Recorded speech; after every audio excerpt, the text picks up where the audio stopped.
just getting ready for a wonderful tasting. We decided with our release of Naravane last month that we would like to do a comparative tasting of other wines that are at that quality level.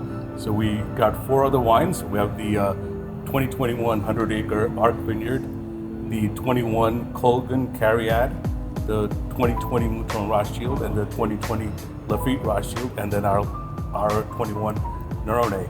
And all of these wines have gotten multiple 100-point ratings. So we're just getting ready to start. We're going to do a quick introduction for everybody. Oh yeah, I'll just go ahead and just introduce everybody really quick. So we have Jeremy Young. He's the esteemed wine critic from International Wine Report, and his lovely wife Taylor. Of course, you know me at Pinto, owners of Rasa. We have really good friends of ours and wine collectors, Keith and Tanya Canfield. They've been drinking and collecting wine for well over 30 years, right? Yeah. Close 30 years for me. 30 years? Yeah, maybe 20%. No, I'm kidding. And then Dr. Stephen Maxey, who also happens to be my cardiologist. You're all in good shape. Really good friends. Sorry to be impressive. And Stephen has been to pretty much all of the wine regions and knows a lot of wine people and industry people, and he has one of the best sellers I've ever seen. Collector has a very thoughtful collection. And then Larry Davidson, he's helped us out for Rasa on and off, and does a lot with our tasting at the moment. So thank you. And he's a sommelier as well, right? Trained as a sommelier. So a good group of people. And a friend. And a good friend. Yeah. You want to plug your book? And soon to be author. Right? Oh, cool, guys. So no format here. Just kind of. Why don't we start with wine one, or we go left to right? However you want to taste it. Let's taste it, and any salient thoughts? Why don't we just start talking about it? Just on the nose, how completely different every single one of these are. It's incredible. So just in general, though, the way I kind of think of these wines, Napa Valley is very, very fruit forward and driven, kind of this luscious type of fruit character, a little more opulence. I think that comes through on the aromatics. And then also on the fruit ripeness qualities, that luxurious tannins are very velvety on the palate. Versus the Bordeaux, that's more terroir driven. You get the aromatic, more tension on the palate. Not as fruit forward. The tannins are a little bit more sturdy, or a little bit more, less velvety. And then Washington, for me, has always sat in the middle of those two. That's why I love Washington so much. Is we rarely get the opulence character of Napa, California, nor do we get that more reserved, terroir-driven aspect of Bordeaux. But we kind of sit in the middle. And depending where we are, and depending on the stylistic preferences of the wineries and winemaker, we can shift that in Washington State. If you want to do more California style, we certainly can do that. If we want to do a more old world style, we can certainly do that. Just our palates, me and Pinto, we tend to prefer the old world style. We love Bordeaux. So the way I explain how our wine sits in that context is it's Washington, of course. We don't have the terroir of Bordeaux nor the terroir of Napa. But we have our own terroir, but stylistically our wines kind of lean towards France. That's how I've always kind of explained that, put that into context. Hopefully that shows as we kind of go through this. So on the Mouton, there's one note I get on the taste. I get it smelling it on the taste. It's very earthy. It's different. The other 4 don't have it at all. I won't say it's high or anything like that, but It's spicy. it's a little bit spicy and stuff. But it's definitely has it has a It's got a different. little brat. I was gonna say, when you put your nose in glass 3 and 4, like it immediately for me takes me to Bordeaux. Like they're that iconic and that. I was gonna say, blind that would be definitely, you get that old world and Yeah. Bordeaux and For the Mouton also, I get definitely a tinge of pyrazines, that distinct bell pepper, which is wonderful. That's what I look for. And the bread to me is fine in this. Sometimes, it's not euphemistically barnyardy. Yes. Are there any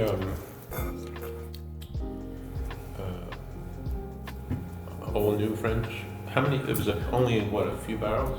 Yes. So 2 barrels. Well, actually, we had 4 different Cabernets are in there, right? Oh. So there were 4 different new oak barrels, and then we put the blend together, right? 4 different barrels, 100% in New French oak for Okay. 36 months. So we don't actually like to go 36 months just because, there's just more chance of something going wrong. But this wine itself was just soaking up the oak just beautifully. We're just getting better and And better, we're just right? getting So better we and kind of better. wait for that point where that integration is complete and the Yeah. quality of it is complete. And even at 30 months, we're like, you know what, this is close, but it's not quite there, Right. We're like, wow, this is kind of nutty, right? So let's do it another 6 months, right? But you don't want to go too long because then you got to worry about oxidative, Right. premature oxidation. So, Kinda like how do you so balance? that 36 months with the quality of fruit that we had was just the sweet spot. And we use our oak more like we don't want to bludgeon anything with oak, right? So it has to be well integrated, well married. Over the course of the 3 years, how did you rack? How much oxygen did you get? So that's a great question. So our general philosophy is to rack on a barrel by barrel basis. So we don't do it on a lot basis, and we'll only do it if a specific barrel needs it. And the reason, so these wines were actually not racked, Okay. right? Because until that final bottling step, or that blending step, and then they went to bottle, right? So that was really the only time it was racked. So it sat in the barrels that they started out in. Correct. And then we put the blend together, roughly 24 months in. Right. So roughly 2 years we were blending. We're like, okay, we know what this final blend is going to be that we like the best. We blended that together and went back into new barrels. But that was the only racking time. There's that one time where we put the blend together, and then right before bottling, you have to rack it right into the vessel, Yeah. right? And the reason we're so particular about this, because I know there are numerous wineries that will every 4 months, every 6 months give the barrels a racking, and then that's just their process, right? We don't do that because if you think about this, every wine, a red wine, has a certain amount of saturations of oxygen that it can accommodate before it falls off the cliff, right? And even once it's bottled, oxygen's coming in through the cork, right? Slowly over time, and at some point it's too much, and then the wine starts in that decline phase, right? But so we're very careful is during the primary fermentation, it gets as much oxygen as it needs. That's the wrong time to restrict oxygen. However, after primary fermentation, once it goes to barrel for malolactic, we are very careful. We only let it see oxygen if it needs it, because every saturation of oxygen we can conserve in the élevage process. Well, that confers another 2 years of ageability in the cellar, right? So by doing it this way, we get a wine that we know will age gracefully for decades to come. Me and Pinto have always had this informal agreement before we launched the Naravane, that is we would never bottle anything with our last name on it, right? Unless we both independently felt that the wine is a 100-point wine. Otherwise, there's no way we're putting our last name on it, right? That's not going to happen, right? So in 2021 vintage, everything that we ever wanted in Cabernet. So I called them out and I said, if we're ever going to do this Naravane project, you need to get out here. This is the vintage to do it.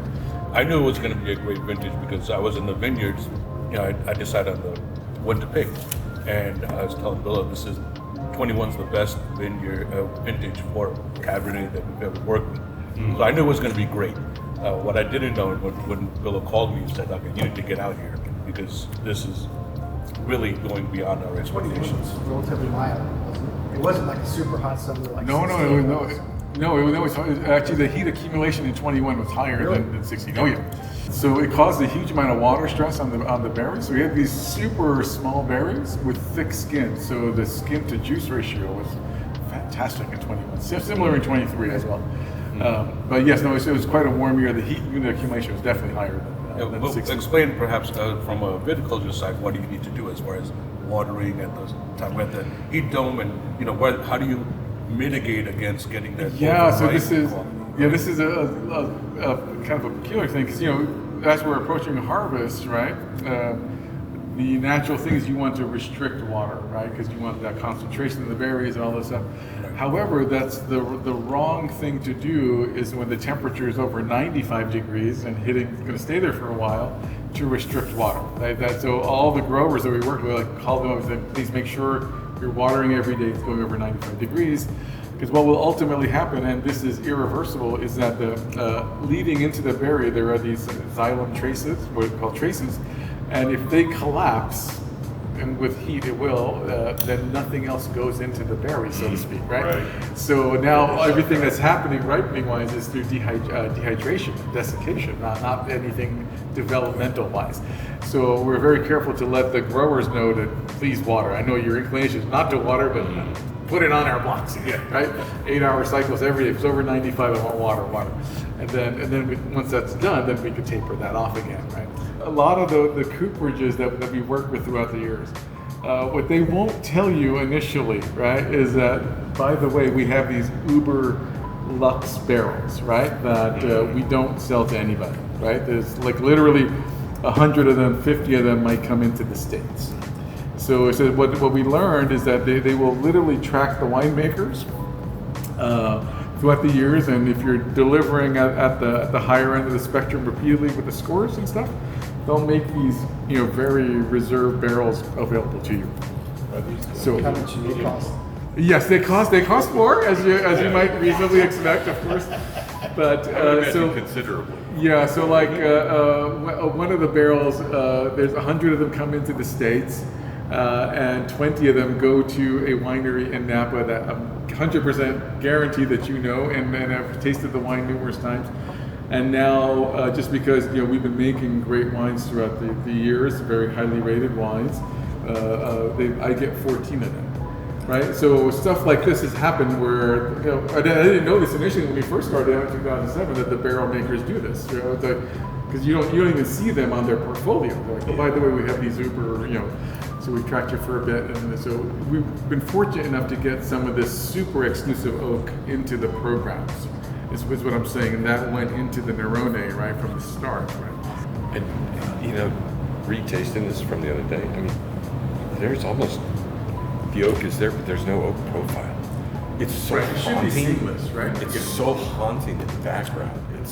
And what's interesting, the oak treatment on the 100 Sons of yours is almost the same. And you can really, this is so prominently oaky. Yes. And you get those baked fruit tones. I mean, it's completely different than what you've done here, where you can detect the oak on the nose, but it's not just overpowering like 100 acre is. I'm curious because you hit on something that I was going to ask these guys in terms of fruit separation. Was there any stems involved in any of the 4 barrels? No stems. We don't do stems on Cabernet. Yeah, so completely clean. Yes. Yeah, no, these are all whole berries. So we do like all whole berries going into the vat. And we have these 1.5 ton containers to hold it. And we also do the cold soak, right? Process 5 to 7 days is our standard protocol. And at some point, something will start fermenting. And because of the whole berries, and we'll add some CO2 gas and then cover the container. Because of the whole berries, some of it is going to go through this, not a full carbonic maceration, but just semi-carbonic, if you will. Some of it brings that. It's about 20%. Yeah. It's a very slight effect. I mean, you wouldn't notice it if you were in the finished product, but as you're making the wine, you'll definitely notice that effect, that little pop of semi-carbonic, right? And it adds just this little complexity into the wine. 18 months, 24 months later, that is actually attributed way back to that process. The other thing that's the odd man out is that all 4 of these first 4 wines, they have money to spare. Oh yeah. Optical sorters, the best machinery and everything. You don't? And we don't. We don't. We're on the other end of the spectrum. So 2 cargo rides. Yeah. So it's we don't have any of that stuff. So the way we're able to get the quality is that incredible attention to detail between our assistant winemaker Mac, Billo, me. We're assessing quality of the food constantly throughout as it's As even cold soaking, we don't want anything off going on. Me, Pinto, Mac will rotate every 3 hours. Every lot that's in cold soak will get sensory evaluation on it. Right? It's you've got to commit to doing it. If you feel a bad microbe is taking off, you must arrest it immediately. Right? Which is why every 3 hours we're sticking our heads in there. We're evaluating every single lot that's in cold soak because of this. If Saccharomyces is taking off, great. We'll let it go. Native, well, no problem. If Acetobacter, Vesicolia, Klebsiella is taking off, absolutely not. We want to know that. We'll inoculate at that point with a double or triple dose of a known strain of Saccharomyces, and off we go, right? So is there a 22 Naravane in the works? It is. That's already There is, followed. Yes. I mean, ideally, we'd like to do it every year, but again, it's all based on what we taste. Can I make one more observation Go ahead, before you do please. that? So, drink all of the Rasa. When the wine is out of the glass, the nose really comes alive. So I want everyone. Yeah, I mean, it just. Honestly, I think the next time we do something like this, we should decant it even like the day before. Yeah, that's it. Because- Because we've noticed that with the Naravane is usually 2-3 days in. Yeah, it's where It's just like, holy moly, right? See, and that shows that it's, when wines can do that, when they hang out on the counter, Yeah. and every day it gets better. Yeah. Day did that 4 with is still like a Yeah. wine blower. After we Then you go, right. yeah. We tasted it every day for a whole week. It was incredible. Yeah, it was like Good. there was like Good. this much left, and like no, we're leaving it for the Yeah. next day. I'll have like a like for breakfast. Do not toss that. Congratulations, guys. Thank you. It's really good. Actually, did you get that review? Yeah. I love So- it. So, with a deep gradient purple red core and a vivid prism rim, the 2021, I'm going to not pronounce your Naravane. Naravane. Naravane. Yes, very good. Naravane Cabernet Sauvignon immediately commands attention, both visually and aromatically. This is a wine of stunning depth and detail, revealing an intricate aromatic mosaic that evolves with each swirl. Ripe black cherries, wild mountain blackberries emerge first, followed by layers of dried rose petals, cedarwood, and crushed thyme. Hints of eucalyptus and baking spice linger in the background, adding lift and nuance to the bouquet. On the palate, it delivers a thrilling interplay of richness, power, and finesse, luxurious notes of black plum, cassis and dark chocolate unfold gracefully, merging with delicate accents of crushed violet, graphite, and tobacco leaf. The wine's architecture is impeccable, broad yet focused, with beautifully integrated ultrafine tannins and a line of acidity that brings freshness and drive. Despite its commanding structure, the wine glides effortlessly, showcasing precision and poise from start to finish. Beneath the surface lies a quiet intensity that promised decades of evolution. Each element, fruit, structure, acidity, and minerality, feels calibrated to perfection. Crafted with extraordinary care by Billo Naravane. Yeah, very good. This is not only a pinnacle for Columbia Valley Cabernet Sauvignon, but one of the finest expressions of variety being made anywhere today. Profound, age-worthy, deeply moving, highly recommended. Editor's choice. Wow. Thank you. And I love the one word that stuck out to me because it's important for me for the Cabernet I make is poise. Yeah. And because when we're crafting this wine, it's so important for me to have that elegance, that poise, that sense of the reason with this wine. I don't know if you know the story behind it. We actually decided to dedicate and honor our mother and our paternal grandmother with this wine, and because they're the ones who taught us what real strength was. And real strength, while we had great male role models in our father and our uncles, it's real strength. You think of masculine strength as brute force, but our mother and our paternal grandmother, what we noticed was this strength with fortitude, resiliency, beauty, elegance. She's going to be a fierce defender of what she needs to be, but it's always going to be with love and elegance and a certain beauty to it. And it was actually the way I think about power generally now, and it's the way I think about Cabernet. It's the Cabernet should have that power, but it should always have that elegance, that sense of restraint, that sense of finesse to it, and beauty to it. I think you achieved what you set out to achieve, which is to answer your question, like, does this belong in this flight? And I think we all agree it's 100% yes.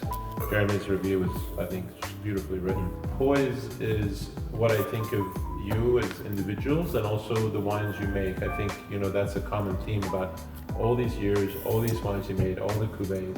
Whatever you do takes a lot of forethought and attention to detail. That is a common thread and poise. When I think of a great wine, over a good wine, for me it has to have a really complex, multi-layered, multi-dimensional mid-palate, and it has to have a finish. For me, there's a lot of really good wines, but they just kind of dive off at the end. But the wine that lingers in your palate and just keeps going on and dancing around, that's what really makes a great wine. But yeah, again, you set out what you wanted to achieve.